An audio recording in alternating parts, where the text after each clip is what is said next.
اور ایک روایت میں ہے ولا تخرج وهو کارہ، ایسی حالت میں بھی اپنے گھر کی دہلیز سے باہر نہ نکلو اور تمہارا شوہر اس کو ناپسند کرتا ہو، نہ نکلو اپنے گھروں سے۔ میرے عزیز، اور اس کے حوالے صحابہ کرام رضوان اللہ علیہم کی زندگی میں دیکھیں، اور ایک چھوٹی سی مثال میں دے کے اپنی بات، فتح مکہ کے موقع پر آپ جانتے ہیں کہ پیغمبر اسلام جناب محمد رسول اللہ صلی اللہ علیہ وسلم صحابہ کرام کی ایک عظیم فوج لے کر مکے میں حاضر ہوئے۔ وہ سفیان ابو سفیان جو نبی کریم صلی اللہ علیہ وسلم کے دشمن تھے، غزوہ احد اور غزوہ بدر ہر جگہ دشمنی کا انہوں نے مکمل حق ادا کیا تھا، اور ان کی صاحبزادی حضرت ام حبیبہ نبی کریم صلی اللہ علیہ وسلم کی زوجیت میں تھیں۔ جب دیکھا کہ محمد رسول اللہ صلی اللہ علیہ وسلم تا حد نظر ایک عظیم فوج لے کے مکے کو اوپر آ رہے ہیں، مکے کے لوگوں کے دل دہل گئے، کانپ گئے، اور خوف و دہشت سے ان کے پتے بھی پانی ہو گئے۔ ابو سفیان چپکے سے، وہ قریش کا گبرو جوان پہلوان، وہ کمانڈر کانپ گیا، خوف زدہ ہو گیا، اور چپکے سے چھپتے چھپاتے اپنے بیٹی کے خیمے میں، ام المومنین حضرت ام حبیبہ جو ان کی صاحبزادی تھی، ان کے خیمے میں پہنچتے ہیں۔ بیٹی کی نظر پڑتی ہے باپ کے اوپر، باپ بھی خاموشی کے ساتھ آیا، اور باپ اس بسترے کے اوپر بیٹھنا چاہتا ہے جو بسترہ نبی کریم صلی اللہ علیہ وسلم کا تھا۔ حضرت ام حبیبہ نے کہا ابا جان تھوڑا سا صبر کیجئے، میں ذرا بسترہ سمیٹ لوں۔ بسترہ سمیٹنے لگی۔ ابو سفیان نے کہا بیٹی ایسا لگتا ہے بسترہ گندا تھا اس لیے تم سمیٹ رہی ہو، یا میں بسترے کے لائق نہیں ہوں اس لیے تم بسترے کو سمیٹ رہی ہوں۔ حضرت ام المومنین حضرت ام حبیبہ نے جواب دیا نہیں، وہو فراش رسول اللہ صلی اللہ علیہ وسلم وانت رجل مشرک فلم ارى ان تجلس علیہ۔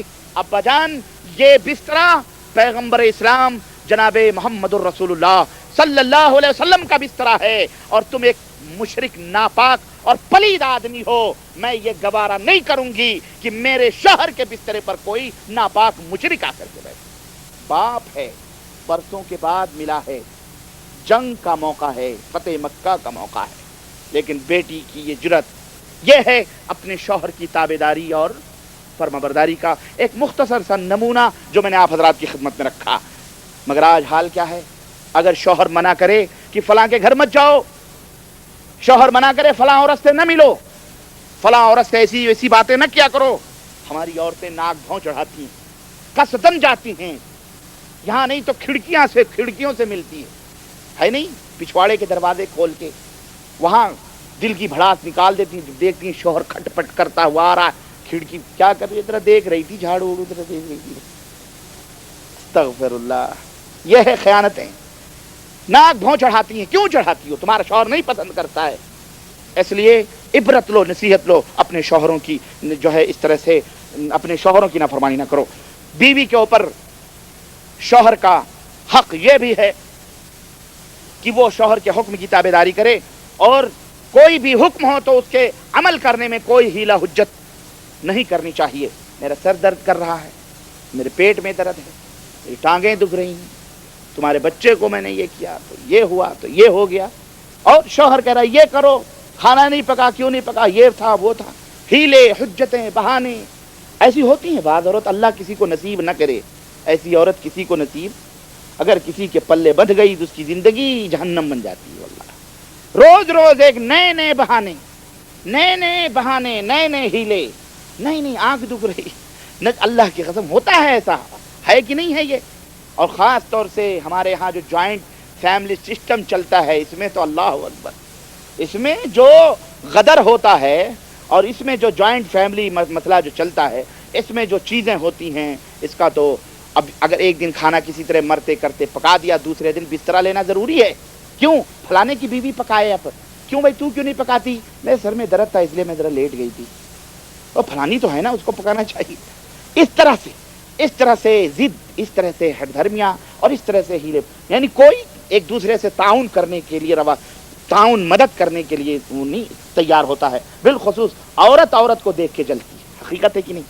واللہ عورت مرد سے دشمنی نہیں کرتا، بھائی ہیں نہیں دشمنی کرتے، لیکن یہ عورتیں عورتوں کو ناپسند کرتی ہیں۔ اللہ انہیں ہدایت دے، یہ عورتیں اپنی ذات سے ناپسند کرتی ہیں۔ اپنی، اس سے کہو بھائی میں دوسری شادی کرنے والا ہوں، بوریا بستر باندھنا شروع کر دی. کیوں ناپسند کرتی ہو؟ تمہاری ہی ذات کی ایک دوسری چیز لے کر کے آنے والا ہوں، لیکن نہیں پسند کرتی. بھائی تمہاری بہن ہے، وہ کھائے گی پیے گی، تمہارے بھی اپنے حق ملیں گے. نہ، نہیں برداشت ہوتا ہے. یہ جہالت ہے، یہ جاہلیت ہے. اس طرح کا عورتوں کے اندر ایک مزاج ہے. بہرحال تو عرض کرنے کا مطلب یہ ہے کہ بہانے بناتی ہیں، ہیلے کرتی ہیں. حرام ہے اس طرح کا ہیلا کرنا. آقائے رحمت جناب محمد الرسول اللہ صلی اللہ علیہ وسلم ارشاد فرماتے ہیں، سنو کان کھول کر، اذا الرجل دعا زوجته فلتأته وإن كانت على التنور. اگر شوہر اپنی بیوی کو آواز دے بیگم، اگر وہ تنور کے اوپر بھی بیٹھی ہے تو اس کا فرض ہے کہ روٹی تنور میں چھوڑ کر اپنے شوہر کی آواز کے لبیک کہتے جائے. اس کا فرض ہے کہ وہ آئے. حرام ہے اس کے لیے تاخیر کرنا. اور اسی طرح سے بغیر اس کا حق شوہر کا بیوی کے اوپر یہ ہے، جیسا کہ میں نے ابھی بتلایا، کہ بغیر شوہر کی اجازت کے روزہ نہ رکھے اور نماز اس کے حکم کے بغیر نوافل نماز پڑھے. اس طرح کا ایک واقعہ میں سناتا چلوں، دلچسپی سے خالی نہیں. حضرت ابو سعید خدری کہتے ہیں کہ ہم حضرت محمد الرسول اللہ صلی اللہ علیہ وسلم کی خدمت اقدس میں بیٹھے ہوئے تھے. ایک عورت آئی اور کہنے لگی، اللہ کے رسول، میرے شوہر صفوان ابن معطل ہیں، جب میں نماز پڑھتی ہوں تو مارتے ہیں، روزہ رکھتی ہوں تو مارتے ہیں. اور خود ان کا حال یہ ہے کہ سورج نکل آتا ہے تب فجر کی نماز پڑھتے ہیں، ٹھرا کے سوتے ہیں، اور میں نماز پڑھتی ہوں مجھے مارتے ہیں. اللہ کے نبی صلی اللہ علیہ وسلم نے ایک طرفہ فیصلہ کبھی نہیں ہوتا ہے. کبھی بھی جو حاکم ہوتا ہے نا، وہ ایک طرفہ بات نہیں سنتا ہے. وہ جاہل ہیں جو ایک طرفہ باتیں سن کے بغلیں بجاتے پھر رہے ہیں. ایک آدمی کی بات سن لی، بغلیں بجاتے پھر رہے ہیں، ایسا ہے ایسا ہے ایسا ہے. نہ، اسلام کی عدالت میں انصاف دو طرفہ باتوں کے سننے پر ہوتا ہے. تم ایک طرفہ بات لے کے بغلیں نہ بجاؤ. کوئی بھی معاملہ ہو، ایمان کا معاملہ ہو، عقیدے کا معاملہ ہو، عمل کا معاملہ ہو، خبر کا معاملہ ہو، کتاب کا معاملہ، کوئی بھی معاملہ ہو، اتہام کا معاملہ ہو، تہمتوں کا معاملہ، انصاف ہے اسلام کے اندر. اور آج بھی اسی اصول اور اسی ضابطے پر پوری دنیا کی عدالتیں قائم ہیں یا نہیں قائم ہیں. جب تک دونوں فریق کی باتیں نہیں سنی جاتی تب تک کوئی فیصلہ نہیں ہوتا ہے. اور آج ہم نے ایک مولوی کی بات سن لی، بغلیں بجاتے پھر رہے ہیں. انصاف کہاں گیا؟ پیارے تم دوسرے کی بھی تو سنو. ارے فلانے نے کہا، اور ایک گستاخ رسول ہے، اب ایک غیر مقلد، غیر مذہب، بد مذہب ہے، اس کی بات نہیں سننا. تم نے سن لی ٹھیک ہے، لیکن جس کو وہ گالیاں دے رہا ہے، غیر مذہب بد مذہب کہہ رہا ہے، اس کی بھی بات تو سن لو. وہ کیا کہتا ہے، وہ کتنا مانتا ہے اللہ کو اور اس کے رسول کو. لیکن تم اصل میں اپنے فیصلے کے لیے تو ان عدالتوں کو دو طرفہ اس کو پسند کرتے ہو، لیکن تمہاری اپنی جو رائے، اپنی مرضی، نفسانی خواہشات کے مطابق نہیں ہوتی، اس کو تم نہیں پسند کرتے. اس لیے انصاف کرو. اللہ کے حبیب نے انصاف ہر معاملے میں کیا ہے. بیوی کا مسئلہ آیا، نبی نے ان کی بات سنی، آپ نے فیصلہ نہیں کیا، بلایا ان کو، کہا بھائی آؤ، بلاؤ ان کے شوہر کو. کیوں مارتے ہو؟ کیوں مارتے ہو؟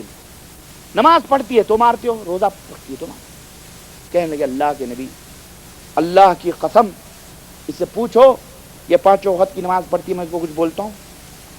اللہ کے نبی نے فرمایا کیوں بھائی، نماز پانچوں وقت کی پڑھتی ہو، ظہر اثر نماز، تم کو کبھی انہوں نے کچھ کہا؟ کہنے لگے اللہ کے نبی نہیں، نماز پانچوں وقت کی پڑھتے وقت نہیں مارتے ہیں، میں جب رات کو نفلیں پڑھتے. اب یہاں معاملہ کھل رہا ہے، دیکھیں معاملہ یہاں کھل رہا ہے. جب میں نفلیں پڑھتی ہوں تو مارتے ہیں. تو کہنے کیوں بھائی؟ کہیں گے اللہ کے نبی میں جوان آدمی ہوں اور میں تھکا مادہ گھر پہ آتا ہوں رات کو اپنے تجارت سے. اب میں جب گھر میں آتا ہوں، ہماری بیگم، میں دیکھتا ہوں ایک صورت نہیں، ایک ایک رکعت میں ڈبل ٹبل صورتیں ملاتی. مجھے بھی کچھ ضرورتیں ہیں، میری بھی کچھ خواہشات ہیں، میرے بھی کچھ ارمان ہیں. یہ مصلی پہ میں اس کو دیکھتا ہوں، جب بھی میں آتا ہوں رات کو مصلی پہ کھڑی اللہ کی عبادت کرتی رہتی ہے، نفلیں پڑھتی رہتی ہے، اتنی لمبی پڑھتی ہے اللہ کے نبی، میں کب تک انتظار کروں گا اس کا؟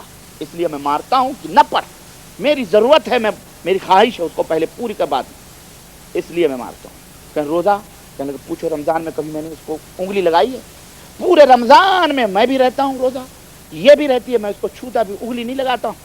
اللہ کے نبی یہ روزے پہ روزے رکھتی ہے، روزے پہ روزے رکھتی ہے، روزے پہ روزے رکھتی ہے، اب مجھے ضرورت پڑتی ہے کبھی دن میں بھی اپنی حاجت کو پوری کرنے کی، اور بلاتا ہوں تو کہتی ہے روزے سے ہوں، تو ماروں نہیں تو کیا کروں، ماروں نہیں تو کیا کروں؟ تو اللہ کے نبی صلی اللہ علیہ وسلم نے فرمایا لا يحل لامرأة ان تصوم وزوجها شاہد الا باذنہ، کسی عورت کے لیے حلال نہیں ہے کہ اس کا شوہر موجود ہو اور اس کی اجازت کے بغیر وہ روزہ رکھے، یعنی نفلی روزہ رکھے۔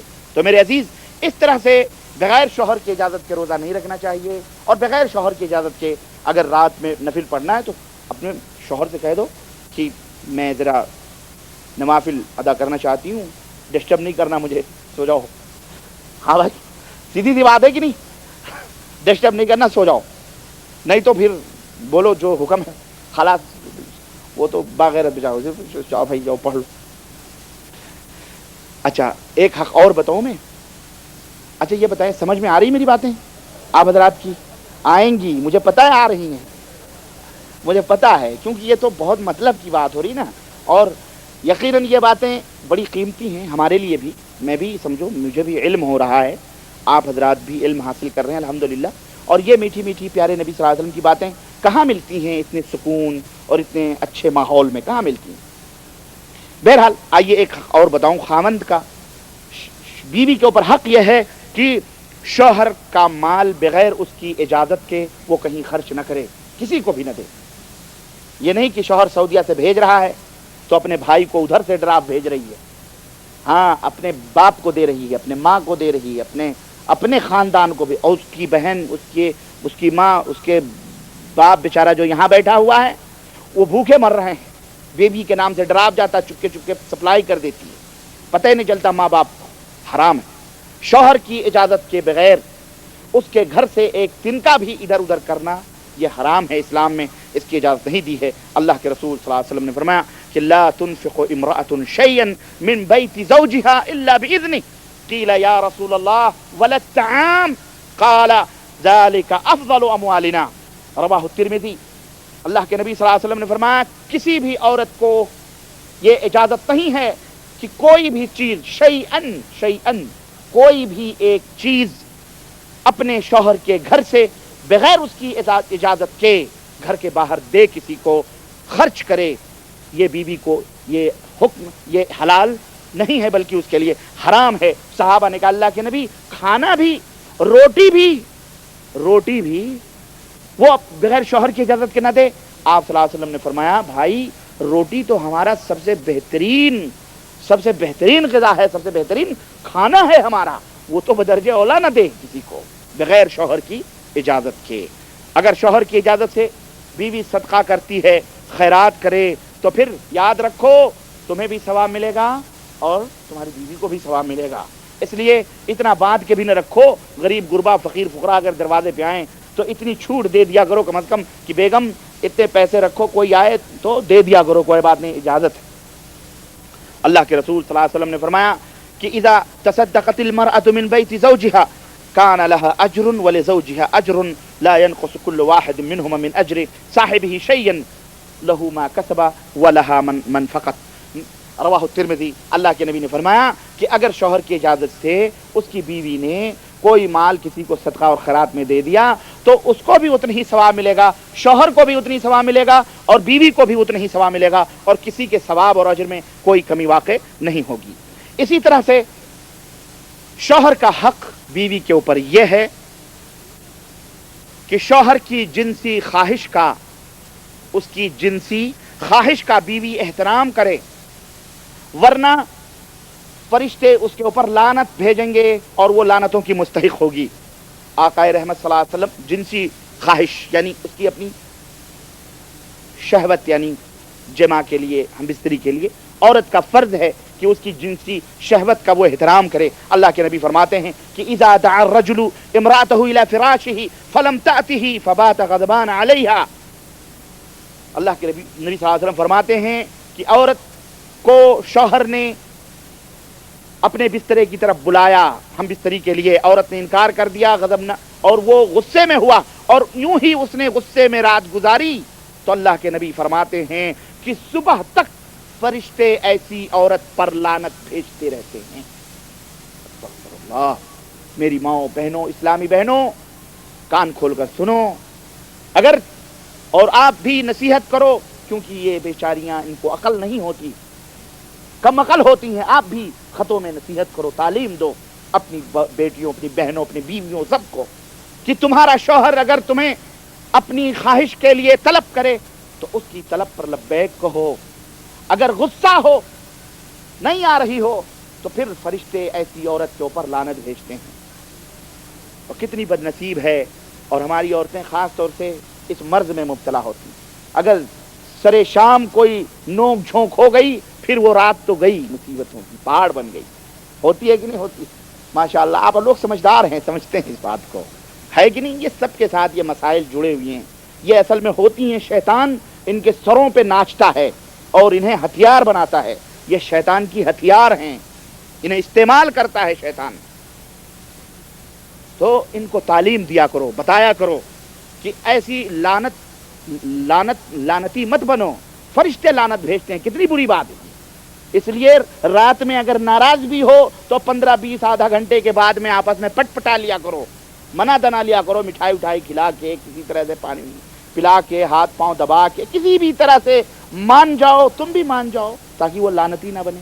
بعض لوگ ایسے بھی ہوتے ہیں، اب وہ مناتی بھی ہے تب بھی نہیں مانتے، لات مارتے ہیں، بات ہے کہ نہیں کرنا چاہیے، من جانا چاہیے، تاکہ وہ اگر ایک قدم بڑھ رہی ہے تو آپ کوآپریٹ کریں، اس کے ساتھ تعاون کریں، آپ بھی 2 قدم بڑھائیں، کیونکہ وہ آپ کی مطلوب ہے، وہ آپ کی محبوبہ ہے، وہ آپ پیار کرتے ہیں۔ اگر کنویں آ رہا ہے آپ کے پاس تو بڑے خوش نصیب ہیں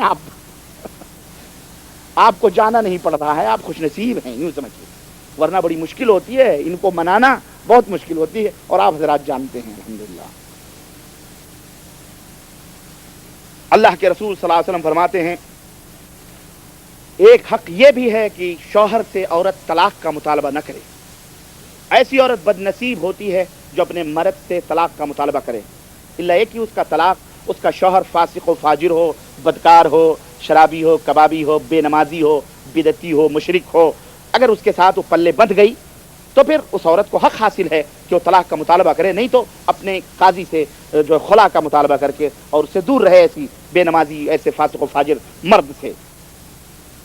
عورت کا یہ فرض بنتا ہے کہ بے نمازی شوہر کے ساتھ اپنی زندگی نہ گزارے، اس کو نصیحت کرے، اس کو سمجھائے، اگر وہ مانتا ہے، نماز پڑھتا ہے، بدعقیدگی سے توبہ کرتا ہے تو ٹھیک ہے، اگر نہیں توبہ کرتا، نماز نہیں پڑھتا، تو ایسی ماؤں بہنوں کے اوپر یہ فرض ہے کہ وہ طلاق کا مطالبہ کریں، یا سماج اور سوسائٹی کے بڑے لوگوں سے رجوع کر کے اس نکاح کو فسخ کروائیں، اور ان کے بھائیوں، بہنوں، باپ اور ان کے گارجین پر ضروری ہے کہ اپنی بیٹیوں کی سلسلے میں مدد کریں، سماج اور سوسائٹی کے لوگ کی مدد کریں، لیکن ایسے بے نمازی کے ساتھ زندگی نہ گزاریں، حرام ہے ان کے لیے۔ اللہ کے رسول صلی اللہ علیہ وسلم فرماتے ہیں، لیکن اگر پاک باز ہے، اچھا ہے، نمازی ہے، پرہیزگار ہے، غلطیاں ہو جاتی ہیں، نوک جھونک، جھگڑے لڑائی ہوتی رہتی ہے، اس جھگڑے لڑائی میں بھی معلوم ہے پیار اور محبت کی تجدید بھی ہوتی ہے۔ کوئی بھی شخص یہ دعویٰ نہیں کر سکتا، یہاں تک کہ میرا دعویٰ ہے نبی بھی یہ دعویٰ نہیں کر سکتے، اور نہ کیا ہے نبی کریم صلی اللہ علیہ وسلم، کہ میاں اور بیوی میں نوک جھونک نہ ہوئی۔ کوئی بھی اس نوک جھونک سے نہیں بچ سکتا ہے، میاں اور بیوی میں نوک جھونک ہوتے ہیں، انبیاء بھی نہ بچے۔ حضرت محمد الرسول اللہ صلی اللہ علیہ وسلم ایک مہینے تک اپنے بیوی سے، اپنی عورتوں، اپنے ازواج مطہرات امہات المومنین سے، ہماری ماؤں سے ناراض ہو کر 1 مہینہ تک آپ نے ان کی شکلیں نہ دیکھی، صحابہ کرام بالبلا کے روتے رہے، اور جب اللہ کے نبی 1 مہینہ پورا ہو گیا اور جب گئے، سب سے پہلے حضرت عائشہ کے پاس گئے، تو حضرت عائشہ نے کہا 30 دن پورے ہو گئے؟ اللہ اکبر، کہتی ہیں 30، آج تو 29ویں تاریخ ہے، آپ 29 ہی کو آ گئے، ابھی تو 30 آئے ہی نہیں۔ دیکھیں یہ حالت۔ اللہ کے نبی مسکرائے اور آپ نے فرمایا عائشہ مہینہ 29 کا بھی تو ہوتا ہے، اللہ اکبر، مہینہ 29 کا بھی ہوتا ہے، نوک جھونک ہوتی ہے۔ اللہ کے رسول صلی اللہ علیہ وسلم فرماتے ہیں کہ عائشہ جب تم مجھ سے ناراض ہوتی ہو تب بھی میں جان جاتا ہوں، جب تم مجھ سے خوش ہوتی ہو تب بھی میں جان جاتا ہوں۔ کہنے لگی اللہ کے نبی وہ کیسے؟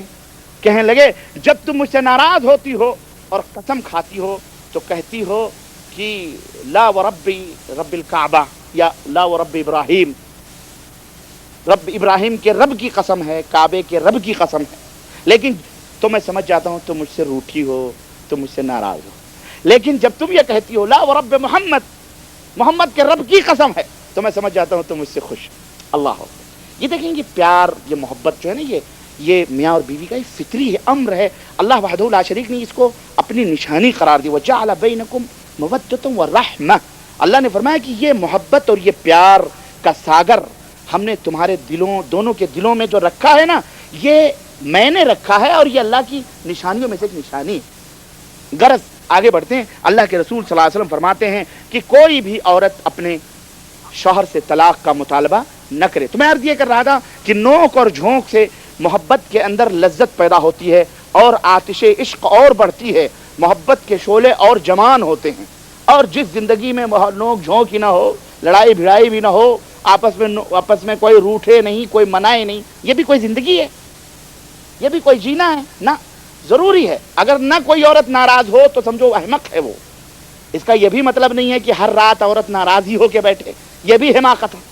بھائی موقع اور محل ہوتے ہیں ناراضگی کے، اس لیے ہماری اسلامی ماؤں بہنوں کو بھی یہ سمجھنا چاہیے، دوستوں کو بھی یہ بات سمجھنی چاہیے۔ اور آپ حضرات انشاءاللہ شادی کریں، جو غیر شادی شدہ ہیں اللہ کے لیے شادی کریں، اللہ تبارک و تعالیٰ جو ہے اس میں بڑی برکتیں ہیں، بڑی برکتیں ہیں، زندگی بڑی مسرت کی زندگی گزرے گی۔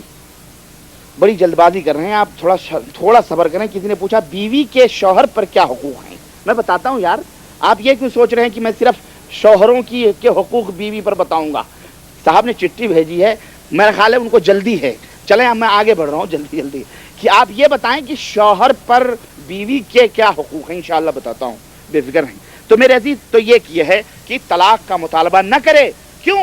اس لیے کہ پیغمبر اسلام جناب محمد رسول اللہ صلی اللہ علیہ وسلم فرماتے ہیں کہ حرام علیہا رائحۃ الجنہ، جنت کی خوشبو ایسی عورت کے لیے حرام ہے، ایسی عورت کے اوپر حرام ہو جاتی ہے، اسے جنت کی خوشبو نہیں ملے گی۔ اس حدیث کو ابو داؤد نے اور ترمذی نے روایت کیا ہے۔ تو اور اسی طرح سے اگر شوہر محتاج ہے، مالدار نہیں ہے، غریب ہے، اور تو ظاہر ہے کہ اب اس میں اہل و عیال کی سرپرستی، بال بچوں کی دیکھ ریکھ، ان کے کھانے اور خرچے، اور ان کے اپنے کیا کہتے ہیں پوری ذمہ داری شوہر کے اوپر آتی ہے۔ مالدار رہتا ہے تو خرچ کرتا ہے، لیکن جب غریبی سے دوچار ہو جاتا ہے تو مصیبتیں اور تکلیفیں آتی ہیں۔ تو ایسے عالم میں بیویوں کے لیے، عورتوں کے لیے ضروری ہے کہ وہ صبر و تحمل سے کام لیں اور اپنے شوہروں سے کوآپریٹ کریں، تعاون کریں، آپس میں مدد کریں، اور یہ نہ سوچیں کہ اب شوہر فقیر ہو گیا تو اب چھوڑ کر کے ہم چلے جائیں، نہیں، بلکہ جس طرح مالداری میں خوشی و مسرت میں اس کے ساتھ رہے تو غم آیا ہے تو عورت کو چاہیے کہ اس کے ساتھ رہے۔ اسی طرح سے کیوں اللہ کے رسول صلی اللہ یعنی اس سلسلے میں حضرت عائشہ صدیقہ رضی اللہ تعالیٰ عنہا کی حدیث آتی ہے کہ فرماتی ہیں انا کننا ننظر الہلال ثم الہلال ثلاثۃ اہل فی شہرین، دو مہینے گزر جاتے تھے چاند دیکھتے دیکھتے ہمارے گھر میں چولہے تک نہیں جلتے تھے اور ہم صبر کیا کرتے تھے۔ ایسے بھی عالم پیغمبر اسلام جناب محمد رسول اللہ صلی اللہ علیہ وسلم پہ گزرے ہیں، لیکن ازواج مطہرات نے صبر کیا ہے، ہماری ماؤں نے، نبی کی بیویوں نے صبر کیا ہے۔ اور اسی طرح سے میرے عزیز اور بھی اس تعلق سے حقوق ہیں، جیسے کہ مطلب اگر بیوی مالدار ہے تو وہ صدقہ اور خیرات کرنا چاہتی ہے، مال ہے، وہ اس کے پاس زیورات ہیں سونے اور چاندی کے، اور وہ زکوٰۃ نکالنا چاہتی ہے، اور اس کا شوہر فقیر ہے، اس کے اخراجات زیادہ ہیں، بال بچے زیادہ ہیں، اور عورت مالدار ہے، تو ایسی صورت میں عورت کا یہ فرض بنتا ہے کہ جو اس کے زکوٰۃ اس کے غلے میں، اس کے مال میں، اس کی زمین میں، اس کی جائیداد میں، اس کی پراپرٹی کے جو اس کے زیورات کے جو زکوٰۃ ہیں جتنے بھی نکلتے ہیں، اس زکوٰۃ کا حقدار سب سے پہلا اس کا وہ غریب شوہر ہے۔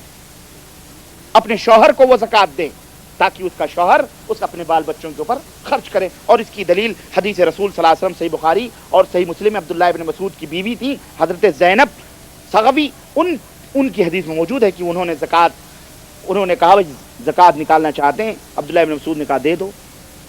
عبداللہ ابن مسعود ہمیں دے دو، میں تو غریب آدمی ہوں۔ اب بیوی نبی صلی اللہ علیہ وسلم کے زمانے کی آج کل کی ہوتی تو کوئی بات ہوتی، وہ تو ہر بات کی دلیل مانگتی۔ بھائی کہنے لگی میں کیسے دے دوں تم کو، تم تو ہمارے شوہر ہو، میں تمہیں کیسے دے دوں؟ کہنے لگے دے دو، میں غریب ہوں، مسکین ہوں۔ کہنے لگی نہیں، میں جب تک نبی صلی اللہ علیہ وسلم سے پوچھ نہیں لوں گی تب تک میں تم کو نہیں دوں۔ گئی اللہ کے نبی صلی اللہ علیہ وسلم سے پوچھا انہوں نے، اللہ کے نبی نے کہا جاؤ تمہارا شوہر زیادہ حقدار ہے دوسروں کی بنسبت، پہلے اس کو تم بتا۔ تو اس طرح سے غریب ہے شوہر تو اس کو دے دینا چاہیے۔ ویسے آج کل معاملات الٹے ہیں، آج کل معاملات کیا ہیں؟ ایسی کوئی عورت ہی نہیں ملتی بیچاری جس کا بھی بینک بیلنس ہو۔ بھائی لوگ دیتے ہی نہیں حصہ، پہلے سے گبن کر کر کے کھا رہے ہیں۔ لوگوں اگر بھائی ہو، اگر باپ ہو تو کان کھول کر سن لو، اپنی بہنوں اور اپنی بیٹیوں کو ان کے باپ کی جائیداد میں حصہ دو، وراثت دو، ورنہ قیامت کے دن تمہیں اللہ کے سامنے اگلنا پڑے گا۔ حرام ہے، حرام ہے، باپ کی جائیداد ہڑپ کر جاتے ہیں، بہنوں کو حصہ نہیں دیتے، اور باپ بھی اپنے بیٹوں میں تقسیم کر دیتا ہے، بیٹیوں کو حصہ نہیں دیتا۔ حرام ہے، قیامت کے دن تمہاری گرفتاری ہوگی۔ اس لیے اس وراثت کے مسئلے کو سمجھو۔ جب ہمارے نبی کے زمانے میں اور عہد اسلام کے ذری ایام میں جب وراثتیں تقسیم ہوتی تھیں تو ہماری مائیں بہنیں مالدار ہوتی تھیں، ان کو غم نہیں ہوتا تھا، ان سے شادی کرنے والے کئی ہوتے تھے، طلاق بھی ہو گئی تو انہیں غم نہیں، 10 شادی کرنے والے کیوں؟ ان کو فکر نہیں ہوتی تھی، ان کے پاس جائیداد ہے، سب کچھ ہے، کوئی بھی شوہر کوئی بھی مرد اچھا آئے گا شادی کر لیں گے، اور اس کا بھی وہ بھی سوچے گا بھائی شادی کر لو، ہمارے 2-4 بچے غریب سے مر رہے ہیں، چلو ہمارے بھی پلیں گے، وہ بھی کھائیں گے، ہم بھی کھائیں گے۔ آج تم نے اپنی بہنوں کو، بیٹیوں کو پائی کا محتاج بنا دیا، تو وہ بے نمازیوں کے ساتھ پڑی ہوئی ہیں، بدعتی مشرکوں کے ساتھ ان کے پلے بت کے یہ سوچتی ہیں کہ اب باپ کے گھر سے ڈولی اٹھی ہے تو جنازہ بھی، ہماری ارتھی بھی اسی کے گھر سے اٹھنی چاہیے۔ کہاں جائیں گے؟ کہاں جائیں گے؟ بھاوجیں جینے نہیں دیں گی، بھائی سہارا نہیں دے گا، باپ مر گیا، کہاں جائیں گے؟ ان کو کوئی سر چھپانے والا کیوں؟ یہ ہم نے مجبور کیا ہے ان کو، ہم نے بے بس کیا ہے ان کو، ہم نے اسلام کی اس سچی تعلیم کو چھوڑا ہے۔ اللہ کی قسم، اللہ کے ہاں تمہیں جواب دینا پڑے گا۔ اپنی بہنوں کو حصہ نہیں دیے ہو، حصہ دو، بانٹو، پھر سے بانٹو۔ جائیداد میں ان کا حق ہے، جائیداد میں ان کا حصہ ہے، اسی طرح سے ان کے نام کی پراپرٹی کرو، ان کی جائیداد کرو، تاکہ وہ فقیر اور قلاش نہ رہیں، محتاج نہ رہیں، غنی رہیں۔ سمجھ آ رہی کہ نہیں آ رہی ہے؟ وعدہ کرو ہاتھ اٹھا کے، وعدہ کرو کہ انشاءاللہ ہم اپنے ماؤں بہنوں کا حصہ دیں گے اپنی پراپرٹی میں، اور اسلام کی اس تعلیم کو ہم نافذ کریں گے اپنے سماج میں، اپنی سوسائٹی میں۔ انشاءاللہ ہم حرام نہیں کھائیں گے، بھوکے مریں گے، لقمے کے لیے ترسیں گے، لیکن ہم اپنے بہنوں، اپنی بیٹیوں کا حصہ اپنے باپ کی جائیداد میں ضرور دیں گے انشاءاللہ تبارک و تعالی۔ اللہ تعالی ہمیں توفیق عطا فرمائے۔ تو میرے عزیز، یہ بہت بڑی چیز ہے یہ، اس لیے دیکھیں عبداللہ ابن مسعود کی بیوی کہہ رہی زکوٰۃ اس طرح سے۔ اب ایک دیکھیں، اسی طرح بیوی کے اوپر ضروری ہے کہ شوہر کے راز کو راز رکھے، بھید اگر کوئی شوہر بتلائے تو اس کو چھپا کے رکھے، ادھر ادھر نہ کرے، کیونکہ اللہ کے نبی صلی اللہ علیہ وسلم فرماتے ہیں کہ قیامت کے دن سب سے برے لوگ وہ ہوں گے قیامت کے دن جو اپنے بیویوں کی باتوں کو اپنے دوستوں میں بیان کرتے ہیں، یا عورتیں بیویاں اپنے شوہر کی ان باتوں کو جو رات کو وہ اپنا ملاپ کرتے ہیں اس کو اپنی سہیلیوں میں بیان کرتی ہیں۔ ایسے لوگ قیامت کے دن سب سے برے لوگوں کی کیٹیگری میں کھڑے ہوں گے۔ اس لیے اس کو مذاق نہ سمجھو کہ ہم نے کیا کیا فلانی رات کو، پہلی رات کو۔ اے نوجوانوں جو سن رہے ہو میری بات، اس کو مذاق نہ سمجھنا، شادی کرنا تو بس راز جو راز ہے بیوی اور آپ کے درمیان کا اپنے دوستوں میں بڑے فخر سے نہ بیان کرنا، میں نے یہ کیا تو میں نے وہ کیا تو میں نے یہ کیا تو وہ کیا، دنیا بھر کی خرافات، حرام ہے یہ، ورنہ قیامت میں سب سے برے لوگوں میں تم کھڑے کیے جاؤ گے اور برے لوگوں میں تمہارا شمار ہوگا، اور اگر کر چکے ہوگے تو اللہ سے توبہ کر لو، اللہ معاف کرنے والا ہے، غفور الرحیم ہے۔ میرے عزیز، جہاں پر اب آتی ہے باری، جہاں پر عورتوں کے اوپر مردوں کے حق ہے، وہیں پر مردوں کے اوپر عورتوں کے بھی کچھ حقوق ہیں۔ عورت گھر میں ان حقوق میں سے میں چند باتیں آپ کو میں بتاتا ہوں، اور وہ چند باتیں یہ ہیں کہ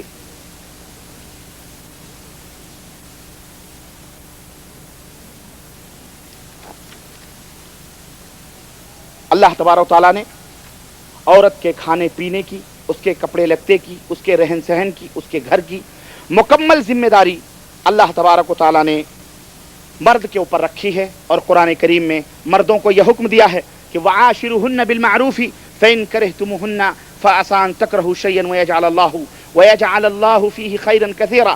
اللہ تبارک و تعالیٰ نے فرمایا کہ تم عورتوں کے ساتھ نہایت ہی بھلی اور خوشگوار زندگی گزارو، اگر وہ تمہیں پسند نہیں ہیں تو ممکن ہے کہ تم کو ایک چیز پسند نہ آئے اور اللہ نے اس میں تمہارے لیے خوبی رکھی. نہیں سمجھے آپ؟ آیت کریمہ کا مطلب یہ ہے کہ ہو سکتا ہے تمہاری بیوی کی کوئی ادا، تمہاری بیوی کی کوئی کرتوت، تمہارے بیوی کا کوئی عمل، تمہارے بیوی کا کوئی طریقہ تمہیں ناپسند ہو. تو اللہ تعالیٰ نے فرمایا ہو سکتا ہے اسی ناپسندیدگی میں تمہارے لیے اللہ نے خوبیاں رکھی ہوں، اس لیے ان کو تم ان کے ساتھ اس لیے بھلائی کرو، ان کے ساتھ اچھائی کرو، ان کے ساتھ دلجوئی کرو. تو میرے عزیز، عورت جو ہوتی ہے، عورت ایک شیشے کی مانند ہوتی ہے، عورت ایک آبگینہ ہے، عورت شیشے سے بھی نازک ہے اور عورت شیشے سے بھی زیادہ کمزور ہے. اس لیے اس کی دلجوئی کی زیادہ سے زیادہ ضرورت ہے.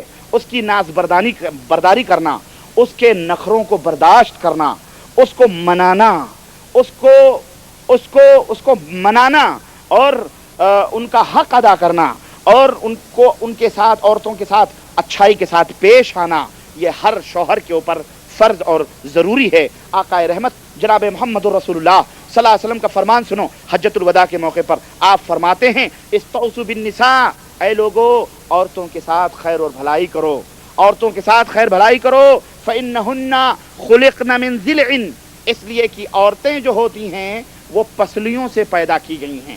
کس سے پیدا کی گئی ہیں؟ پسلیوں سے بنائی گئی ہیں. وإن أعوج شيء في الضلع أعلاه، اور سب سے ٹیڑھی پسلی جو ہوتی ہے وہ ہوتی ہے جو سب سے اوپر والی ہے. سب سے، تمہاری پسلیوں میں سب سے اوپر والی جو پسلی ہے وہ سب سے ٹیڑھی ہے. فإن ذهبت تقيمه كسرته، اگر تم اس پسلی کو سیدھی کرنا چاہو گے تو یہ ٹوٹ جائے گی. وإن تركته لم يزل أعوج، اگر اس کو چھوڑ دو گے تو یہ ٹیڑھی کی ٹیڑھی رہے گی. فاستوصوا بالنساء خيرا، تو پھر ان کے ساتھ بھلائی کرو، ان کے اسی ٹیڑھے پن سے ہی فائدہ اٹھاؤ، ان کے اس ٹیڑھے پن سے ہی. یہ فطرت اللہ کے نبی جناب محمد رسول اللہ صلی اللہ علیہ وسلم نے بتلائی. حکیم الامت نے، امت کے حکیم نے ہمیں ایک حکمت کی بات بتلائی اپنی امت کو کہ دیکھو عورتیں ٹیڑھی پسلی سے پیدا کی گئی، وہ رہیں گی ٹیڑھی میڑھی، انہی سے فائدہ اٹھاؤ. بھائی گھی کا لڈو ٹیڑھا ہی میڑھا ہے کہ نہیں؟ ہے تو وہ گھی کا لڈو ہے نہیں؟ ہے کہ نہیں؟ گھی کا لڈو بولو. ہاں، وہ کوئی مرچی نہیں ہے، وہ گھی کا لڈو ہے، ٹیڑھا میڑھا ہی صحیح، اسی سے فائدہ اٹھاؤ، استعمال کرو اس کو. اللہ کے نبی صلی اللہ علیہ وسلم فرماتے ہیں خیرکم خیرکم لأہلہ وانا خیرکم لأہلی. اللہ کے نبی فرماتے ہیں اے لوگو، تم میں سب سے زیادہ شریف، تم میں سب سے زیادہ اچھا آدمی کون ہے؟ اچھے آدمی کی پہچان نبی رحمت بتلا رہے ہیں، اور ہم سب اپنے اپنے گریبانوں میں منہ ڈال کر دیکھیں. اور جو غیر شادی شدہ ہیں وہ آرزو کریں اچھا بننے کی، وہ کیا کریں؟ تمنا کریں تاکہ تم بھی اچھا بنو. ابھی تم اچھوں کی فہرست میں نہیں آؤ گے، جب تک گلے میں بیوی کا پٹا نہیں بدھے گا تب تک اچھے لوگوں میں شمار نہیں کیے جاؤ گے. اللہ کے نبی فرماتے ہیں کہ تم میں اچھا آدمی وہ ہے جو اپنے اہل و عیال کے لیے اچھا ہو، اور میں اپنے اہل و عیال کے لیے اچھا ہوں. اللہ اکبر. تو شرافت کی نشانی کیا ہے؟ شرافت کی نشانی یہ نہیں ہے کہ گھر میں راون بنے رہیں، گلی میں شام بنے رہیں، گھر میں پہنچتے ہی آپ طوفان بدتمیزی پیدا کریں، کچن اور بیڈ روم ایک کر دیں، لات اور منہ کے فری ہو جائیں، اور گلی میں بگلا بھگت بن کے بہت بڑے متواں ہیں بھائی، بہت بڑے مولانا حافظ صاحب ہیں، بہت بڑے پرہیزگار ہیں. یہ شرافت کی نشانی نہیں ہے، یہ شرافت کی نہیں، یہ خباثت کی نشانی ہے. اللہ کے رسول صلی اللہ علیہ وسلم فرماتے ہیں جو اپنے بال بچوں کے لیے اچھا نہیں ہے، اس کے اخلاق اپنے بال بچوں سے اچھے نہیں ہیں، یوں سمجھو کہ وہ لوگوں کے لیے بھی اچھا نہیں ہے، اس کے اخلاق لوگوں کے لیے بھی اچھے نہیں ہیں. سمجھ آئی کہ نہیں آئی؟ تو کیا مطلب ہوا؟ اپنے بال بچوں کے ساتھ حسن سلوک کرو، اپنے بیوی سے پریم سے بات کرو، محبت سے بات کرو، الفت سے بات کرو. اسی طرح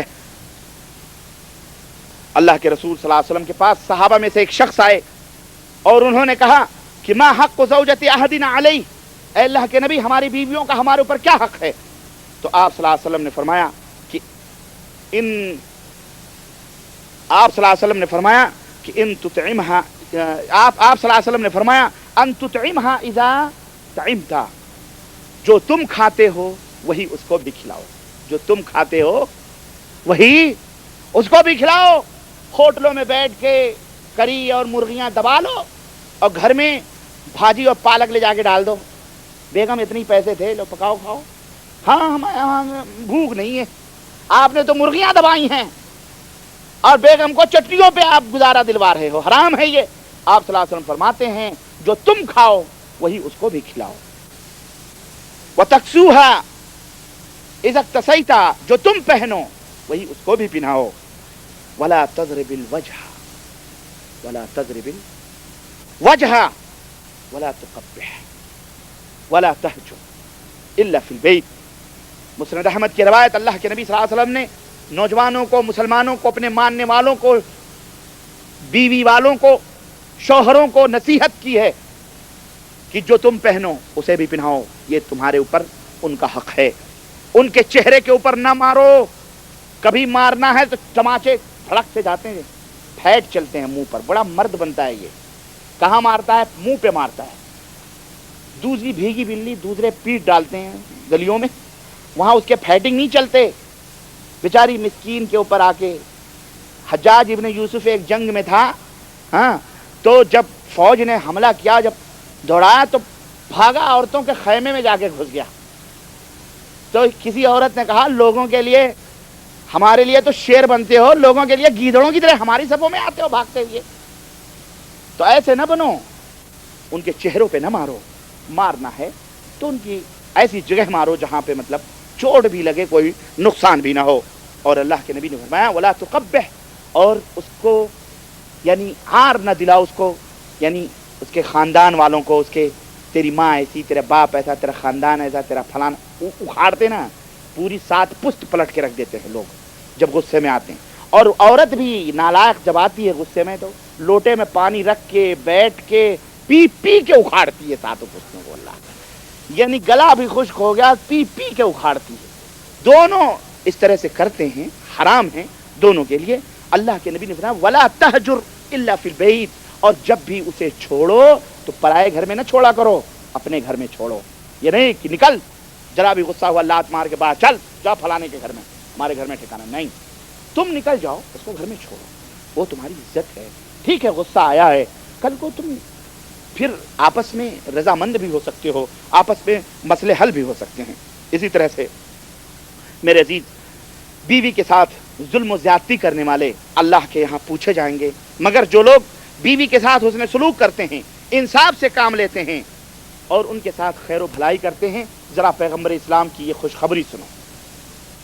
اپنی بیویوں، اپنے بال بچوں کے ساتھ بھلائی کرنے والوں، اس خوشخبری کو اپنے پلے باندھ لو، اپنے سینے میں نوٹ کر لو. اللہ کے نبی، اور اگر کبھی ظلم و زیادتی کرنے کا دل بھی چاہے تو اس حدیث کو یاد کر لیا کرو تاکہ اٹھے ہوئے ہاتھ رک جائیں، ظلم و زیادتی کی طرف بڑھے ہوئے قدم ٹھہر جائیں اور نبی کے اس بشارت کے مستحق ہو سکو. اللہ کے رسول صلی اللہ علیہ وسلم فرماتے ہیں المقسطون یوم القیامت علی منابر من نور علی یمین الرحمن الذین یعدلون فی حکمہم واہلیہم وما ولوا. رواہ مسلم. صحیح مسلم کی روایت. اللہ کے نبی صلی اللہ علیہ وسلم فرماتے ہیں کہ جو لوگ انصاف کرتے ہیں، انصاف عدل کرتے ہیں، قیامت کے دن نور کے منبروں پر رب ذوالجلال کے داہنی جانب بیٹھے ہوئے ہیں. جو لوگ انصاف کرتے ہیں کن چیزوں میں؟ اگر وہ حاکم ہیں، بادشاہ ہیں تو اپنی رعایا کے ساتھ انصاف کرتے ہیں، انہیں بھی داہنی طرف اللہ تبارک و تعالیٰ کے نور کا منبر عطا کیا جائے گا. اگر وہ شوہر ہیں تو اپنی بیویوں کے ساتھ انصاف کرتے ہیں، انہیں بھی داہنی طرف اللہ کے نور کا منبر عطا کیا جائے گا. اور اگر وہ کسی رعایا، کسی کوئی ذمہ دار ہیں، مدیر بنائے گئے، ہاں مدیر بنائے گئے، ڈائریکٹر بنائے گئے، کچھ بھی بنائے گئے، تو اپنوں ہی کے اوپر ظلم کرنا شروع کرتے ہیں. ان کی پتے کاٹنا، ان کے پتے کاٹنا، ان کے تنخواہیں کاٹنا، ان کے عیب پکڑنا، پکڑ کے بڑے بڑے لوگوں تک پہنچانا، کفیلوں تک پہنچانا. یعنی جو بھی کسی کا مالک بنایا گیا اگر وہ انصاف نہیں کرے گا تو یقیناً اس کا جہنم ہوگا. لیکن اگر وہ انصاف سے کام لے گا تو اللہ کے داہنے طرف اللہ تعالیٰ اسے نور کا منبر عطا فرمائے گا. یہ حق ہے. تو اپنے بیویوں کے اوپر انصاف کرو گے تو اللہ تبارک و تعالیٰ قیامت کے دن نور کا وہ منبر عطا فرمائے گا. میرے عزیز، اسی طرح سے شوہر اگر بخیل ہے، پورا خرچہ نہیں دیتا ہے، تو میری ماں بہنوں سن لو تمہارا حق کیا ہے تمہارے شوہروں کے اوپر. اگر بخیل ہے نہیں دیتا ہے تو بیوی کو یہ حق حاصل ہے کہ اپنی اور اپنے بال بچوں کی ضرورت کے مطابق اپنے شوہر کی جائیداد مال بینک پیسے تجوری میں سے بغیر شوہر کی اجازت کے اپنا خرچ وہ لے سکتی ہے اور اپنے بال بچوں کا خرچ لے سکتی ہے. دلیل اس کی اللہ کے رسول صلی اللہ علیہ وسلم نے فرمایا, ایک صحابی آئے انہوں نے کہا میرا شوہر بڑا بخیل ہے, میرے پیسے نہیں دیتا, میرے بال بچوں کے اوپر خرچ نہیں کرتا. آپ نے فرمایا خذی ما یکفیکی وولدکی بالمعروف, رواہ البخاری, بخاری کی روایت. آپ نے فرمایا اپنے اور اپنے بال بچوں کے لیے جتنا تمہیں ضرورت ہے بھلائی کے ساتھ لے لیا کرو, چوری کر لیا کرو, جائز ہے چوری کر لیا کرو. اور یہ بھی لکھو خطوں میں, نہیں لکھنا لٹ جاؤ گے, اللہ کی قسم لکھنا نہیں, لٹ جاؤ گے. میں تو سمجھتا ہوں لٹ جاؤ گے, ایک سے ایک بہانے کر کے اڑائیں گے. اسی طرح شوہر کے اوپر ضروری ہے کہ وہ بیوی کے لیے گھر بنائے, اسے رہنے کے لیے جگہ دے, اس کی عزت و آبرو اس کے پردے کا انتظام کرے اور پردے کے ساتھ اس کو رکھے, پردے کے ساتھ اس کو باہر لے جائے, پردے کے ساتھ اس کو گھر میں رکھے. اپنے بھائیوں سے اختلاط اپنی بیوی کا نہ کروائے, یعنی دیور منع کر دے بالغ بھائیوں کو کہ میری بیوی کے پاس جانا تمہارے لیے حرام ہے. اور بیوی کے اوپر بھی یہ ضروری ہے کہ اگر ایسے لوگ اس کے گھر میں آتے ہیں تو اپنے چہرے کو چھپا لے, اپنے چہرے کو چھپا لے. وہ خود سمجھ جائے گا کہ میری بھاوج مجھ سے پردہ کر رہی ہے. کوئی باغیرت ہوگا تو آئندہ کے لیے ادھر رخ بھی نہیں کرے گا, کوئی بے حیا ہوگا تو جائے گا. اگر بھاوج نے اپنا منہ چھپا لیا کون جائے گا اس کے سامنے دوبارہ. اس لیے اگر تم ڈرپوک ہو, اسلام کی تعلیم پر نہیں عمل کر پاتے ہو تو اپنی بیوی کو نصیحت کرو. اور ہم تو بڑے جری ہیں بیوی کو لوگوں کی نظروں میں دشمن بنانے میں, بڑے جری ہیں. اپنے سے نہیں ہو پاتا تو ہی کر دے, تو ہی کر دے, تو کہہ دے, تو فلانے کو کہہ دے. خود نہیں کہتے, خود میاں مٹھو بنے ہوئے سب میں ہنسی بھائیوں میں رہتے ہیں, بیوی کو دشمن بنا کے اپنا الو سیدھا کرتے ہیں. کوئی بات نہیں. اگر اسلام کی بات ہے اتنے ڈرپوک ہو اور اسلام کو نہیں نافذ کرنا چاہتے ہو تو اپنے گھروں میں نافذ کرو. اپنے ماں اور باپ کو بتلاؤ کہ یہ حرام ہے. بیوی بھی گنہگار ہوتی ہے, شوہر بھی گنہگار ہوتا ہے, اور وہ دیکھنے والا بھی گنہگار ہوتا ہے. اس لیے اللہ کے رسول صلی اللہ علیہ وسلم نے فرمایا ہے الحم الموت, دیور جو ہوتا ہے وہ موت ہوتا ہے, اس سے بچو. آئی سمجھ میں نہیں؟ یہ دوسری بیماری ہے سوسائٹی کی, ڈرو مت. ٹھیک ہے مائیں کہیں گی ارے اپنے بھائیوں پہ شک کر رہا ہے, ان کو بولو ہم شک نہیں کر رہے, ہم اللہ کی نظر میں محبوب بننا چاہتے ہیں, ہم اللہ رسول کی تعلیم کے اوپر عمل کرنا چاہتے ہیں, ہم گنہگار نہیں بننا چاہتے صبح شام کہ ہماری نیکیاں ضائع اور برباد ہوتی جائیں. نہ ہم اپنے بھائی کو جہنم میں دیکھنا چاہتے ہیں, نہ اپنی بیوی کو جہنم میں دیکھنا چاہتے ہیں, نہ ہم خود جہنم میں جانا چاہتے ہیں. اس لیے پردے کا فوراً انتظام کرو اور بالکل بائیکاٹ, خلاص جو ہو گیا سو ہو گیا. اللہ سے توبہ کرو, اللہ گناہوں کو معاف کرنے والا ہے, توبہ قبول کرنے والا ہے. ٹھیک ہے, انشاءاللہ ہم اس کو اپنے معاشرے میں قائم کریں گے انشاءاللہ. وعدہ ہے انشاءاللہ, ہاتھ اٹھا کے وعدہ کریں انشاءاللہ, ہمیں اللہ توفیق دے گا تو ہم قائم کریں گے انشاءاللہ. اس لیے اس کو یہ بہت ضروری کینسر ہے, یہ سماج اور سوسائٹی کا کینسر ہے, فتنہ و فساد ہے یہ.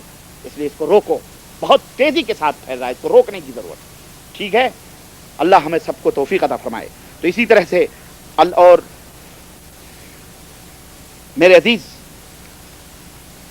اس تعلق سے اور بھی بہت ساری نصیحتیں ہیں کہ شوہر کے اوپر ضروری ہے کہ وہ بیوی کے بسترے کا حق ادا کرے, یعنی اس کے ساتھ سوئے, ایک ہی بسترے میں سوئے, ایک ہی بیڈ روم میں رہیں, ہم بستری کریں, جمع کریں. اس کی کوئی حد مقرر نہیں ہے, اللہ جتنی بھی آپ کو طاقت و قوت دے ان کے ساتھ رہیں, لیکن اتنا ضرور ہو کہ عورت کی خواہش پوری ہو جایا کرے. تب عورت کی خواہش پوری ہو جایا کرے اتنا کہ اس کا دل مطمئن ہو جائے, تاکہ وہ عورت برائی کی راہوں پہ نہ گامزن ہو, تم سے وہ پیاس محسوس کرتے ہوئے کہیں غلط راہوں پہ چلی جائے, ایسا نہ ہونے پائے. اس لیے تمہارا حق, بیوی کا حق تمہارے اوپر یہ ہے کہ اس کو آخری وقت تک مکمل کوآپریٹ کرتے ہوئے اس کو سکون اور اطمینان دو, تاکہ وہ غلط راہوں سے محفوظ رہے. یہ بسترے کا حق ہے. اگر وہ غلط لائن پہ چلی گئی تو پھر یاد رکھو وہ اس کی ذمہ داری تمہارے اوپر آئے گی.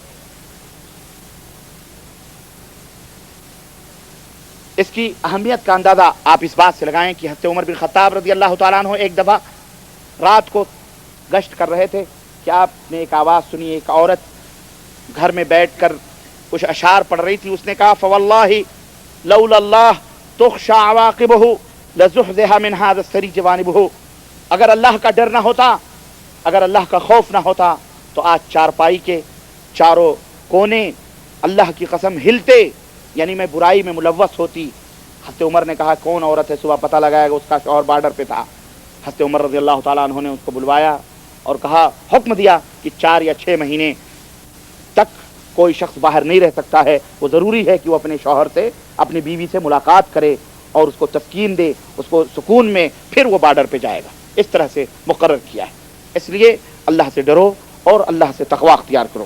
اسی لیے شوہر کے اوپر یہ بھی ضروری ہے کہ وہ اچھے لباس پہنے، خوشبو، اپنے بیوی کے پاس جائے تو خوشبو استعمال کرے، اپنے بیوی سے حسین اور خوبصورت شکل میں جائے اور وہاں جا کر کے جس طرح تم چاہتے ہو کہ تمہاری بیوی سج سنور کے تمہارے سامنے آئے، اسی طرح عورتیں بھی یہ خواہش کرتی ہیں کہ میرا شوہر بھی سج سنور کر کے خوشبو اور میں بسا ہوا میرے کمرے میں آئے. وہ سب پسند کرتی ہے. اور حسن اور خوبصورتی کا ہمارے ہاں جو مفہوم سمجھا گیا ہے کہ جا کر کے حلاق کے ہاں سیلون میں باقاعدہ داڑھی موچ صفا چٹ کرواتے ہیں اور باقاعدہ لیڈیز جیسا منہ بنا کے بیوی کے پاس جانتے یہی حسن ہے. یہ حسن نہیں ہے، یہ لعنت ہے. یہ کیا ہے؟ یہ لعنت ہے. رات کو بچے کو پتہ ہی نہیں چلتا یا مما کا گال ہے یا ببا کا. اب وہ بیچارہ ادھر بھی ٹٹولتا دودھ اس کو دونوں طرف نہیں، پتہ ہی نہیں چلتا ہے اس کا. مرد بنو مرد، ہجڑے زنخوں کی شکلیں نہ بناؤ. ایک جانور بھی معلوم ہے، مرغا جس کو چوٹیاں ہوتی ہیں، مرغیوں کے بیچ میں کیسا فخر سے چلتا ہے، سینہ تان کے ہیں، باقاعدہ پھڑپھڑاتا ہے. مرغیاں اس کے چاروں طرف کو کرتی رہتی ہیں. ایسے ہی یہ مردوں کی ہے، مردوں کی نشانی ہے. داڑھی موچ صفا چٹ، پتہ ہی نہیں چلا کہاں سے کہاں کیا ہے. حرام ہے اللہ کی قسم. تم اللہ کے نبی سے زیادہ حسین اور خوبصورت نہیں ہو سکتے. ہمارے حبیب جناب محمد الرسول اللہ صلی اللہ علیہ وسلم دنیا میں اتنے خوبصورت تھے کہ عورتیں عاجز ہیں ایسا حسین اور خوبصورت بچہ جننے سے. ہمارے حبیب نبی صلی اللہ علیہ وسلم کے چہرے مبارک پہ داڑھی تھی. آج ہم انہی کا کلمہ پڑھتے ہیں، انہی کی امت کے لوگ ہیں، اور یہ نور کو صبح شام چھلاتے ہیں صاف کر. اور جو بڈھے ہیں چمڑے اٹھا کے استرے مرواتے ہیں. اللہ کی قسم، حد ہو گئی اللہ کی. حرام ہے اللہ کی قسم. اللہ سے ڈرو اللہ کے بندو. مسلمانوں، تمہارے اسلام کی نشانی ہے، یہ شعار ہے اسلام کا، اس کو نافذ کرو. یہودیوں، نصرانیوں، غیر مسلموں کی شکلیں صورتیں نہ بناؤ، اسلام جیسی شکلوں صورتیں بناؤ. عورتوں کو ان داڑھیوں سے لذت ملتی ہے، بے داڑھی کے ساتھ کوئی مزہ نہیں. عورتیں لذت محسوس کرتی ہیں داڑھی والوں کے ساتھ. انہیں محسوس ہوتا ہے کہ میں کسی مرد کے پاس سوئی ہوں. انہیں پتہ نہیں چلتا یہ لڑکی سوئی ہے، لڑکا سویا ہے، یہ کس کے ساتھ سوئی ہے. اس لیے حرام ہے. اور ایسی عورتیں جو سماج اور سوسائٹی کے اندر یہ کہیں کہ ہمیں بے داڑھی پسند ہے، ایسی عورتوں سے شادی بھی مت کرو. ایسی عورتوں سے شادی. جاؤ ڈھونڈو بے داڑھی والا. اس لیے نوجوانوں، تم یہ ڈرتے ہو کہ ہم داڑھی رکھ لیں گے تو ہماری شادی نہیں ہوگی. یہاں لولے لنگڑوں کی، بھینسوں تک کی شادی ہو جاتی ہے. اور تم تو ماشاءاللہ اللہ کے فضل سے ہینڈسم ہو، کما رہے ہو، روزی روزگار لگا ہوا، تمہیں تو ہزاروں پوچھنے والے ہیں. جوڑے آسمانوں پہ بنتے ہیں، اللہ دینے والا ہے. ایک نہیں 10 دے گا اللہ. تم اللہ کے راہ پہ عمل بھی تو کرو. اللہ کے نبی جیسی شکل و صورت بناؤ، صحابہ جیسی شکل و صورت بناؤ. اللہ تعالیٰ تمہیں ایک نہیں، جیسی حسین سے حسین لڑکی طلب کرو گے اللہ تمہیں عطا فرمائے گا. لیکن اگر نبی کی سنتیں مٹا کے، اللہ کے حکم کی نافرمانی کر کے، تو پھر ملے گی کوئی وہی ادھر ادھر نظارے بازی کرنے والی. اللہ نہ کرے ایسی ملے. اس لیے توبہ کرو اللہ سے اور داڑھی رکھو، حرام نہ کرو. اور حسن اور خوبصورتی اسی میں ہے. اور اس کے علاوہ بھی ایک اور بات، 2-3 اور بات میں بتاؤں میرے عزیز، حکمت کی، اور بڑی پیاری بات ہے، سن لیں، بڑی اچھی چیز ہے. خوشگوار زندگی ہر ایک چاہتا ہے، چاہے مرد ہو یا عورت ہو. عورت بھی چاہتی ہے کوئی ٹینشن نہ ہو، کوئی ہیڈیک نہ ہو، کسی قسم کی پریشانی نہ ہو، بڑے خوشگوار موڈ میں ہماری زندگی گزرے، کوئی ڈسٹرب کرنے والا ہمیں نہ ہو. یقیناً خوشگوار زندگی، ذرا صاحب نبی کریم صلی اللہ علیہ وسلم سے پوچھتے ہیں، دیکھیں وہ اپنی بیوی سے کس طرح سے معاملات رکھتے تھے اور کرتے تھے. اس نمونے کو میں آپ کی خدمت میں پیش کروں گا، جس کا مقصد یہ ہے کہ تم بھی اس کو اپنی زندگی کا منشور بناؤ. نوجوان دوستوں، بزرگوں، بھائیوں، تم بھی اسی طرح سے زندگی کے اندر خوشیاں حاصل کرو. اسلام نے دیکھو تمہیں اللہ کی قسم آخری حد تک اپنی بیوی سے لذت اٹھانے کا موقع دیا آخری حد تک. کیوں؟ تاکہ تم حرام کاری میں نہ جا سکو، تم زنا کاری اور بدکاری نہ کرو. آپ سوچو کتنی اعلیٰ تعلیم ہے کہ پیغمبر اسلام فرما رہے ہیں کہ اے لوگو، جب تم کھانا کھا چکو تو اپنی انگلیوں کو اپنی بیوی کو چٹاؤ، تم اس کی انگلیاں چاٹو، وہ تمہاری انگلیاں چاٹو. اور اس میں جو لذت ہوگی تجربہ کر کے دیکھ لو، تجربہ کر کے ہاں دیکھو، جو لذت اسے محسوس ہوگی اور جو لذت تمہیں محسوس ہوگی، اس کا تجربہ کر کے دیکھو. انشاءاللہ تم ہمیشہ ایسے ہی کرو گے. کھا کے بیگم کے منہ میں اپنی انگلی ڈالو گے، لے چاٹ، اسے کہو گے لا میں تیری انگلی چاٹوں. یہ اللہ کے نبی صلی اللہ علیہ وسلم کے پیارے فرمان. اللہ کے نبی صلی اللہ علیہ وسلم، اللہ کی قسم دیکھیں، ماں عائشہ صدیقہ رضی اللہ عنہ فرماتی ہیں کہ ہم اور اللہ کے رسول ایک ٹب بیچ میں ہوتا تھا اور ایک حمام میں بیٹھ کے دونوں غسل کرتے تھے، اور ہم اللہ کے نبی جلدی جلدی نہاتے تھے تو میں کہتی تھی کہ اللہ کے نبی میرے لیے بھی چھوڑ دیجئے کچھ پانی میرے لیے. یہ چہل، یہ محبت، یہ خوشگوار زندگی، یہ تمہیں کسی اور دھرم میں، کسی اور دین میں اپنی امت کے لیے تعلیم نہیں ملے گی. یہ صرف پیغمبر اسلام جناب محمد الرسول اللہ صلی اللہ علیہ وسلم کی شریعت ہے. اسلام جیسی نعمت ہے جس میں تمہیں جائز حد تک، کتنی حد تک اسلام نے تمہیں چھوٹ دی ہے. باتھ روم میں میاں بھی آج اگر آپ بیٹھ کے نہا لیں قیامت آ جائے گی گھروں پہ. ابے اتنا بے غیرت ماں باپ خود ہی اشتہار بانٹنا شروع کریں گے، میرا شوہر، میرا بیٹا زن مرید ہو گیا. لیکن چلو وہاں نہیں، یہاں تو جس کو موقع ملے وہ، یہاں تو کوئی نہیں، الحمدللہ فائدہ اٹھا لو. المہم جہاں موقع ملے. تو عرض کرنے کا مطلب یہ ہے کہ اس طرح سے اسلام کا تمسخر اڑائیں گے، مذاق اڑائیں گے، جبکہ یہ نبی کریم صلی اللہ علیہ وسلم کی سنت ہے، اس کو بھی عمل کرنا چاہیے. اللہ کے رسول صلی اللہ علیہ وسلم، حضرت عائشہ صدیقہ فرماتی ہیں کہ مسجد نبوی کے اندر حبشی غلام تلواروں کے کرشمے دکھاتے تھے تو اللہ کے نبی دروازے پہ کھڑے ہوتے، میں ان کے کندھے پر اپنا سر رکھ کر کے تماشا دیکھتی، اور جب میں تھک جاتی تو میں بھاگ جاتی گھر کے اندر. کبھی ایسے بھی موقع اپنے بیوی کے ساتھ اس طرح کے تماشے. اس کا یہ مطلب نہیں ہے کہ بیوی کو سجا سنوار کے نقاب پہنا کے تھیٹر میں لے کے جا کے سینما دیکھو. حرام ہے یہ حرام ہے. کوئی مطلب کھیل ہے، کوئی کسی قسم کا جائز حد تک اس کو اس طرح سے بیوی دیکھ سکتی ہے، اس کے لیے کوئی حرج نہیں ہے. اسی طرح سے اللہ کے رسول صلی اللہ علیہ وسلم آپ دیکھیں نبی ہیں. حضرت عائشہ کہتی ہیں کہ اللہ کے نبی نے ایک دفعہ میرے سے دوڑنے کا مقابلہ کیا. کہنے لگے آؤ چلو عائشہ دوڑتے ہیں. اللہ اکبر، سبحان اللہ. دیکھیں آپ کیا پیار ہے، محبت ہے میاں بیوی کی. تم نہ جانے کس خوش فہمیوں میں رہتے ہو، کس زون میں رہتے ہو، بیوی سے سیدھے منہ بات نہیں، منہ پھولا ہوا گھر میں داخل ہوئے ایسے جیسے کہ ہزاروں لعنتیں منہ پہ چھپی ہوئی، بڑے غرور سے بھائی میاں جی آ گئے. بیوی بیچاری سکڑی ہوئی، سمٹی ہوئی، خوف زدہ. بچے جو ابھی تک چہک رہے تھے باپ کا چہرہ ہی دیکھ کے کونے میں بیٹھ گئے. کون ہے بے؟ ایسا لگتا ہے جیسا کوئی ان کے لیے کوئی آ گیا مصیبت. نہیں، ایسے نہ رہو. اپنے بچوں کے ساتھ دوست بن کے رہو، بیٹیوں کے ساتھ دوست، بیٹوں کے ساتھ دوست بنو. وہ بالغ ہونے لگے، اللہ کی قسم تمہارے ساتھ جو مشاکل پیش آئے ہیں، اپنے بچوں کو بلوغت کے وقت جو پریشانیاں ہوتی ہیں اس کی تعلیم دو. تم نہیں دو گے، اپنے ہم عمروں میں جا کر جو برے صحبتوں والے لڑکے ہیں ان کے ساتھ بیٹھ کر وہ گندی باتیں، غلط تعلیمات حاصل کرے گا.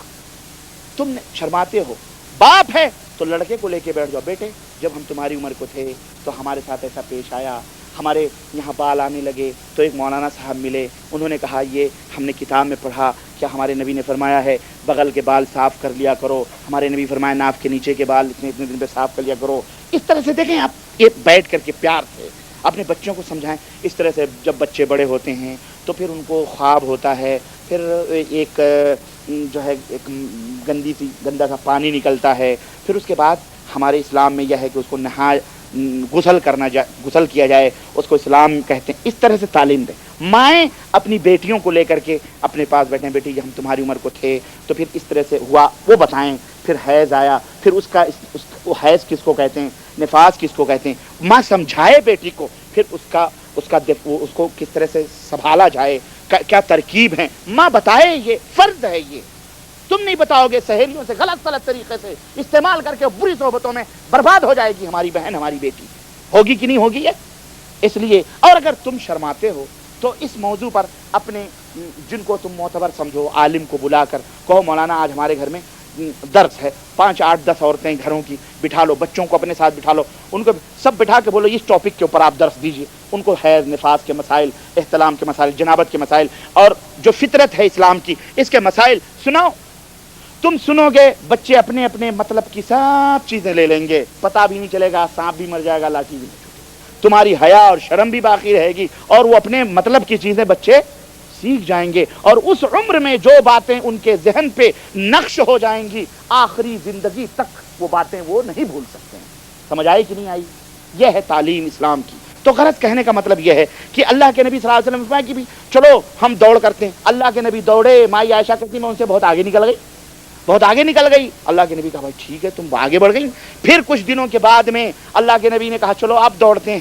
کہنے لگی میں اس وقت موٹی ہو گئی, ذرا گوشت وزن ہو گیا, جب دوڑے تو اللہ کے نبی آگے نکل گئے, میں پیچھے ہو گئی. تو آپ صلی اللہ علیہ وسلم نے فرمایا تل کا بتل کا, یہ اس کا بدلہ ہے جو میں نے آج اتارا ہے تمہارا, ہمارے اوپر جو لدا تھا اب آج اترا ہے. دیکھیں یہ پیار, یہ محبت, یہ الفت شفقت اور یہ خوشگوار زندگی کا, اس طرح سے میرے عزیز یہ حقوق ہیں ایک دوسرے کے اوپر. اس طرح سے ہم کو نبی کریم صلی اللہ علیہ وسلم کی اس پیاری زندگی کو اپنا چاہیے. آئیے بہترین شوہر کی چند نشانیاں بتلا کے میں اپنی بات ختم کرتا ہوں. آپ بہترین شوہر کیسے بن سکتے ہو, ایک مثالی شوہر کیسے بن سکتے ہو, ٹھیک ہے, میں بتا کے اپنی بات ختم کرتا ہوں. نمبر 1 بہترین شوہر وہ ہے جو اپنے بیوی کے ساتھ اچھے اخلاق اور پیار و محبت سے زندگی گزارتا ہے, وہ بہترین شوہر ہے. نمبر 2 بہترین شوہر وہ ہے جو حقوق ادا کرنے میں اپنے بیوی کی کوتاہی نہیں کرتا ہے, نہ ہی کوئی غفلت کرتا ہے. نمبر 3 بہترین شوہر وہ ہے جو اپنے بیوی ہی کا ہو کے رہے, اجنبی عورت کے اوپر کبھی غلط نگاہ نہ ڈالے. نمبر 4 بہترین شوہر وہ ہے جو بیوی کو اپنے عیش و آرام میں شریک رکھے, اپنے عیش و آرام میں شریک رکھے. اس کا مطلب یہ ہے جب تم سعودیہ نہیں آئے تھے تو فقیر تھے, جھوپڑی تھی, وہ تمہارے ساتھ تھی. جب تم سعودیہ آ گئے, ایسے کیسز بہت ہوئے ہیں, سعودیہ آئے, ڈالر آیا, ریال آیا, ریال شروع ہو گیا, جیب میں ریال آیا, ادھر ریال, جھگڑے شروع ہو گئے, اس کو طلاق دے دیا. اب بڑے گھر میں شادی کرنی ہے اپنے بیٹے کی. کس کے گھر میں؟ بڑے. جب عیش کے دن آئے, مزے کے دن آئے, خوشحالی کے دن آئے, غریب بیوی کو تم نے دودھ میں مکھی جیسے نکال کے پھینک دیتے ہیں ایسے تم نے پھینک دیا. اور بڑے سیٹھ کے ہاں اب کوکر آ رہے ہیں, اور کیا آ رہے ہیں, فریج آ رہے ہیں, ٹی وی آ رہے ہیں, VCR آ رہے ہیں, سب آ رہے ہیں, اور وہ غریب بیچاری سکتی بلکتی. حرام. اللہ کے رسول یہ بہترین شوہر وہ ہے کہ اپنے بیوی کو اپنے عیش اور آرام میں شریک رکھے, اور بہترین شوہر وہ ہے جو بیوی کے اوپر زیادتی نہ کرے. اور نمبر 6 بہترین شوہر وہ ہے جو بیوی کی بد اخلاقی پر صبر کرے. اگر بیوی بد اخلاق ہے, بد زبان ہے, تو صبر کرے, اللہ تعالیٰ اس کا بدلہ اس کو عطا فرمائے گا. اور نمبر 7 بہترین شوہر وہ ہے جو بیوی کو پردے میں رکھ کر اس کی عزت و آبرو کی حفاظت کرے. نمبر 8 بہترین شوہر وہ ہے جو بیوی کو دینداری, پرہیزگاری اور تقوی اور پرہیزگاری کی تلقین کرتا رہے. نمبر 9 بہترین شوہر وہ ہے جو بیوی کو حلال روزی کھلائے, حلال حرام کما کے بیوی کو نہ کھلائے. نمبر 10 بہترین شوہر وہ ہے جو بیوی کی سہیلیوں کے ساتھ اچھا سلوک کرے. حضرت خدیجۃ الکبریٰ کی سہیلیوں کے ساتھ اللہ کے نبی جب گوشت ذبح ہوتا تھا, بکرا ذبح ہوتا تھا, تو سب سے پہلے اللہ کے نبی اس گوشت کو اپنے پہلی بیوی خدیجۃ الکبریٰ کی سہیلیوں میں تقسیم کرایا کرتے تھے, اور کہتے تھے یہ میری بیوی کی سہیلیاں تھیں. سمجھ رہے ہیں؟ تو اپنے بیوی کی سہیلیوں کا بھی خیال رکھے, ان کے ساتھ بھی حسن سلوک کرے. بہترین شوہر وہ ہے جو بیوی کو ذلت و رسوائی سے بچائے, کسی ایسی جگہ نہ بھیجے, کوئی ایسی بات نہ کرنے دے کہ کل کو کچھ ہوا تو اس کی عزت و آبرو لٹے. اس کی کوئی عورتیں ہوتی نا ادھر ادھر کی ملانے والی, تو اس کو اپنی بیوی کو منع کرے, دیکھو فلاں سے ایسی بات نہیں کرنا, ورنہ یہ لوگ پیٹ میں ان کے پانی نہیں پچتا, یہ ادھر ادھر بلو وائرلیس کی طرح پہنچا دیتی ہیں, یہ حرام ہے, روکے, اس کو ذلت و رسوائی سے بچائے. بہترین شوہر وہ ہے جو بیوی کے اخراجات میں بخیلی نہ کرے, بلکہ کھلے دل سے اپنے بیوی کے اخراجات کو پورا کرے. اور نمبر 13 اور آخری بات, بہترین شوہر وہ ہے جو بیوی پر اس طرح کنٹرول رکھے کہ وہ کسی برائی کی طرف نظر اٹھا کے نہ دیکھے۔ تو یہ چند حقوق تھے میاں اور بیوی کے، جو قرآن و سنت کی روشنی میں نے آپ حضرات تک پہنچانے کی کوشش کی ہے۔ اللہ سے دعا ہے کہ اللہ ان ٹوٹی پھوٹی باتوں کو قبول فرمائے اور اللہ ہم سب کو عمل کرنے کی توفیق عطا فرمائے، آمین یا رب العالمین۔ وصلی اللہ علی نبینا محمد وعلی آلہ وصحبہ اجمعین۔ السلام علیکم ورحمۃ اللہ وبرکاتہ۔